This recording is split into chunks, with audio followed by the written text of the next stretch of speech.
Hi, welcome back. Today we'll be talking about machine consistency. That's an extremely important property that every abstract machine must satisfy. But what does it mean to say that a machine is consistent? How can you guarantee that a machine is consistent?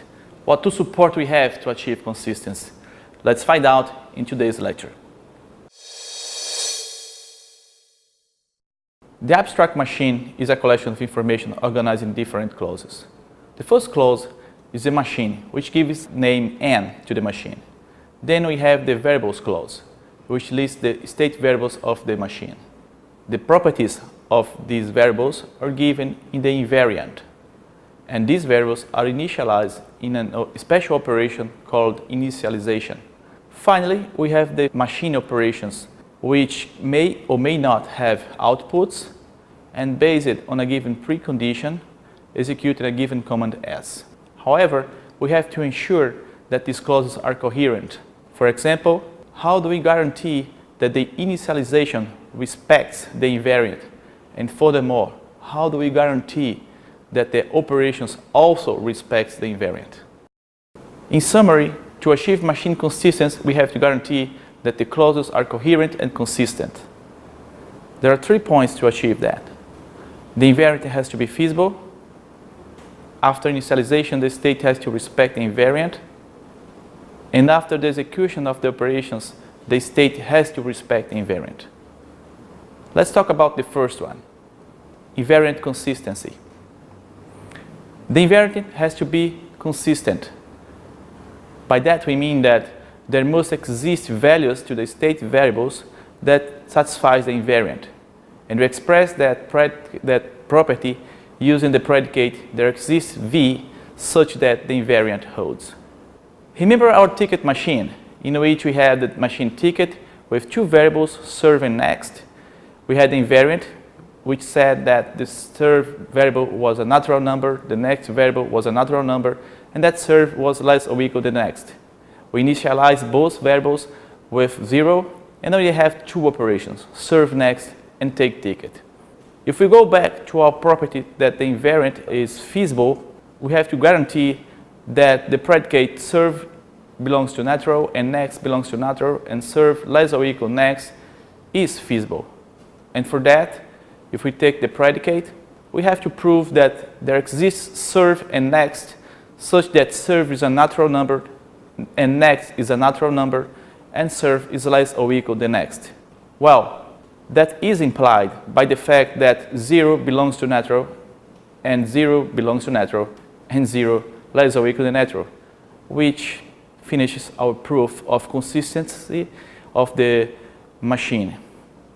The next point is initialization consistency. To achieve that, we have to guarantee that the initial state obtained by executing initialization is consistent with the invariant. That means that the initialization command T always establishes the invariant I. Formally speaking, we have the substitution of the command T on the predicate I. The substitution notation is not in the scope of this course, but we're going to give you an example since we're going to use this notation at some specific points in our course. So let's see what's the substitution of the command x1 and x2 receiving e1 and e2 on the predicate P. That's basically the substitution, the predicate P of x1 and x2 with e1 and e2. As an example, let's suppose we have the swap command in which x and y receives y and x. What's the substitution of that command on the predicate x greater than y? That's basically replacing x and y with y and x, which give us the final predicate y greater than x. So let's go back to our machine example, the ticket machine. We have the initialization that serve and next both receive the value 0. And if you go to our predicate, our substitution, we have the substitution of the command serve and next receiving 0 and 0 on the predicate serve belongs to natural and next belongs to natural and serve less or equal to next, which gives us the replacement of serve and next with 0 and 0 on this predicate. leading to the predicate 0 belongs to natural, and 0 belongs to natural, and 0 less or equal than 0, which is trivially true, and that finishes our proof of consistency in the initialization of the ticket machine. Next, we have the operations consistency. For that, let us consider an operation OP with precondition P and a command S. So, the preconditions describe the conditions on the initial state of the machine and the input values, which must hold if the operation is to be performed correctly. And the initial state of any operation also satisfies the invariant.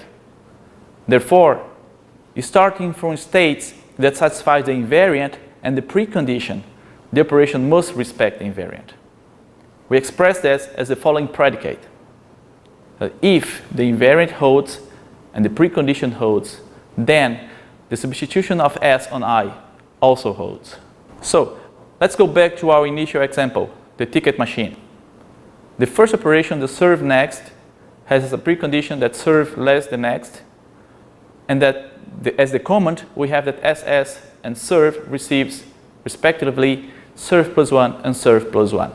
If we do replace the precondition and the command on the predicate we just talked about, then we have the following predicate.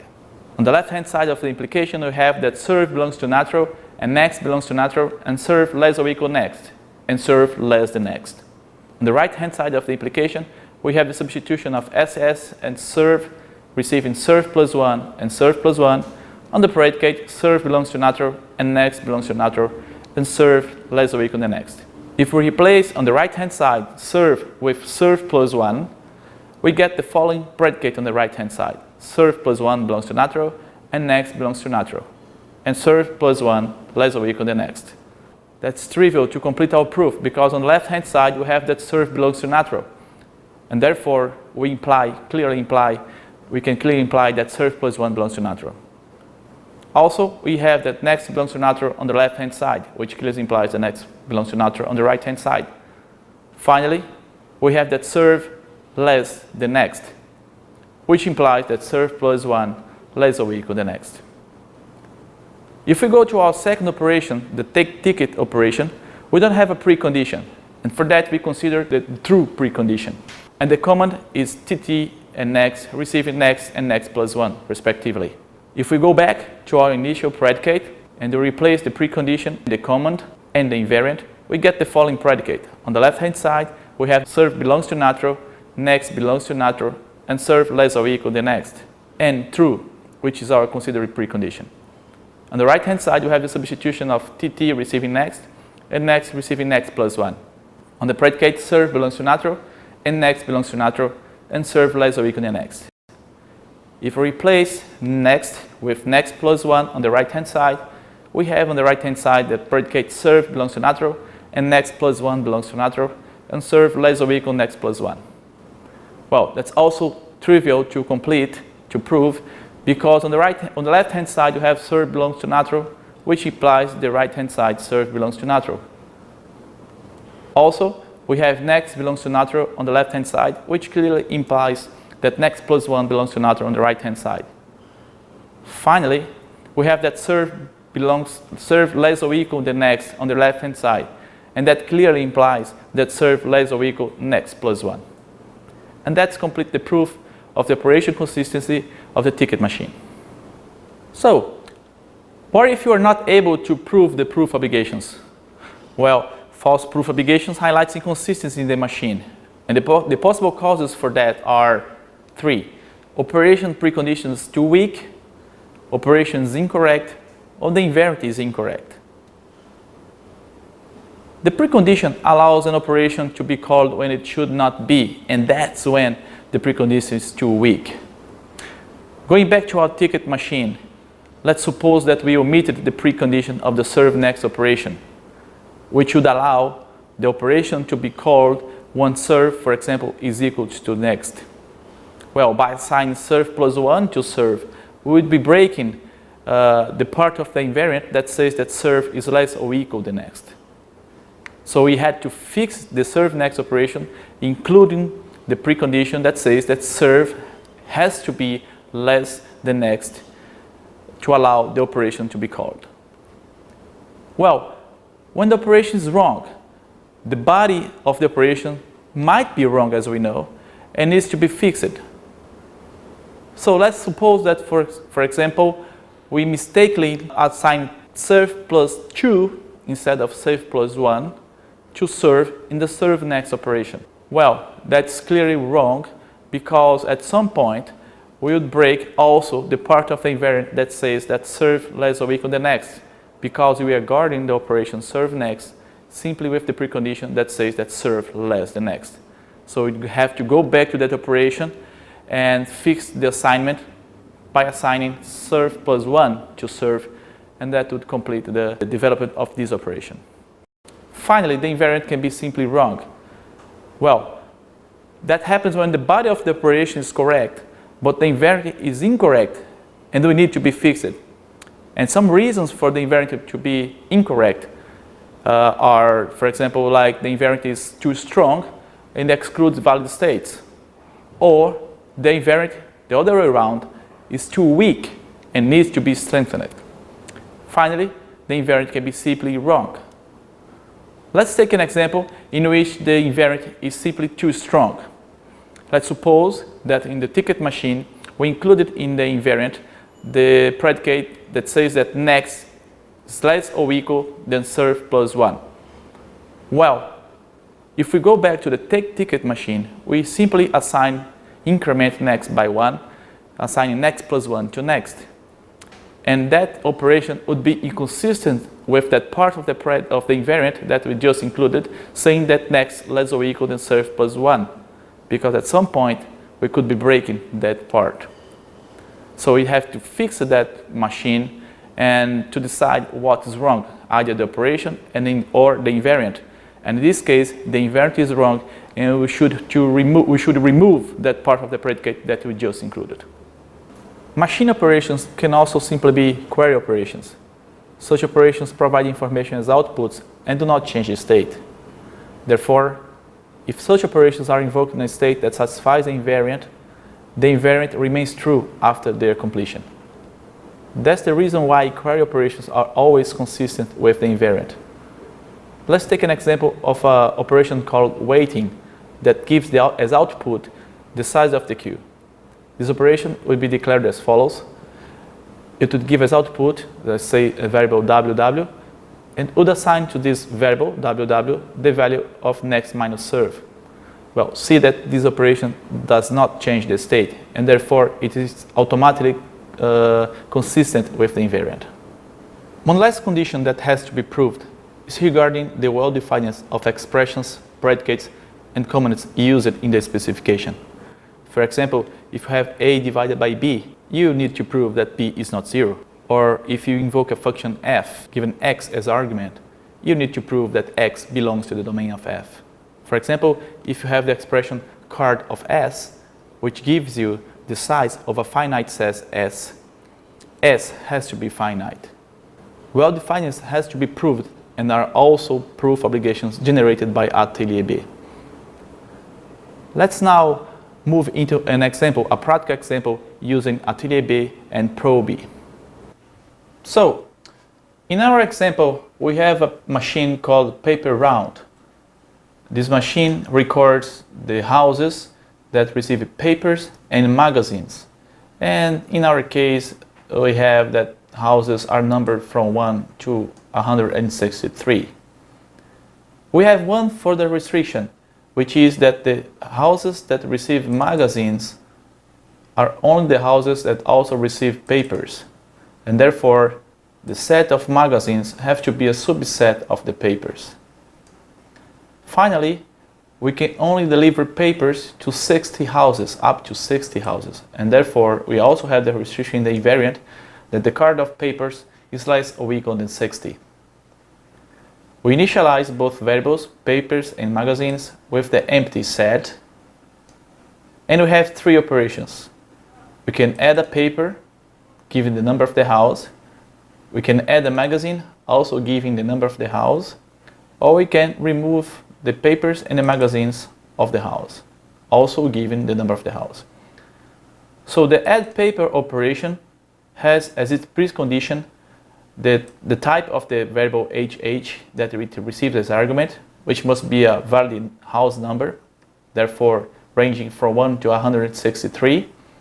And we still have capacity to deliver papers, and therefore the card of papers has to be less than 60. If that holds, then the set of papers, we included the HH, the given house number, to the set of papers using the union operator.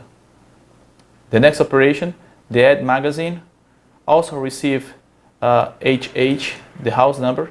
However, in its precondition, it says that the house number given must belong to papers. And that's where we guarantee that magazines are only delivered to houses that also receive papers. If the precondition holds, then we add to the set of magazines the house number that was given as an argument, also using the union operator. Finally, we have the remove operation, which receives a valid house number and removes from both papers and magazines the house number. And we do that by using a parallel operator, which executes both commands in parallel. On the left-hand side, you have the papers. We remove the house number given from the set of papers and remove the house number given for the set of magazines. So let's animate this machine using ProB. So I loaded the file, and now I initialize this machine. I run the initialization, and we can see here on the left-hand side that the papers is a set, it's empty, and the magazines is a set, it's also empty. We can add paper, for example, to house 5 by clicking here. We can add paper, let's say, to the house 10, and we click here. And now we see that both add magazine 5 and add magazine 10 are available. And that's because both houses, as we can see here in the state properties, houses 5 and 10, both of them also receive papers, and therefore they're eligible to receive magazines. So let's, for example, add a paper to the house 10. Add a magazine to the house 10. Yeah, see, here we have that the magazine is also being delivered to the house 10. And we can, for example, remove from the house 10 by clicking here and remove 10. We can remove both papers and magazines from the house 10. And if we click here, we see that the papers and the magazine set were changed by removing the house 10. Notice that in the add paper operation, we didn't require that the house were not in the papers set. That's why we can, for example, invoke add paper as many times as we wish. We, however, don't change the set papers. And actually, if you want, using ProB, you can make a random animation of 10 or a given number of times, let's say 100, in which we execute randomly 100 operations, and we see that the state properties, the invariants, were satisfied in all these operation calls. Well, by animating the machine, we have a nice feeling of what the operations are doing, and we can somehow validate the operations we have just specified. We, however, don't have a complete proof of the consistency of this machine, and that's where Atelier B comes into play. So on the right-hand side, I have Atelier B, and I have also created a project, Paper Round, by using the New Project button. And then I added the Paper Round file using the New Component button to this project. So we can see here that I have the Paper Round. We can type check it. We can generate the POs, which in this case were already created. And we have 12 proof obligations, and the 12 of them are improved. So let's check this. When I open the file, I have here on the left-hand side the green parts saying that these parts are also satisfied, and they have the red parts that are related to the proof obligations that were not satisfied. By saving this file, internally Atelier B already created the proof obligations and automatically discharged most of them. We can see here that most of the specification is green. However, I have one part of the specification that was not completely proved. And that's regarding, if I click on here, on the red part, I have the proof obligation. That's regarding the well-definedness of the precondition of the add paper. By clicking here, I see that this predicate, it was not able to automatically prove this predicate, which says that the house, given that the house is a number from 1 to 163, papers, the set papers, is a finite set. Well, the papers is clear a finite set because papers is a subset of the set from one that ranges from 1 to 163, and that's why we know that that's true. Actually, what Atelier B does is that it uses the proof force 0 to prove all the proof obligations. However, by right-clicking on the file, we have different sorts of forces here. Well, proof obligations are not completely in the scope of this course, and we're not going into details. But if we use the force 3, we see that all proof obligations are proved, and therefore we have that the whole specification is consistent. So if we recall, we have proved that the invariant is feasible, the initialization satisfies the invariant, and that all operations also satisfies the invariant. And that completes our example. Well, that's all for today. I hope you enjoyed this lecture. See you in the next one.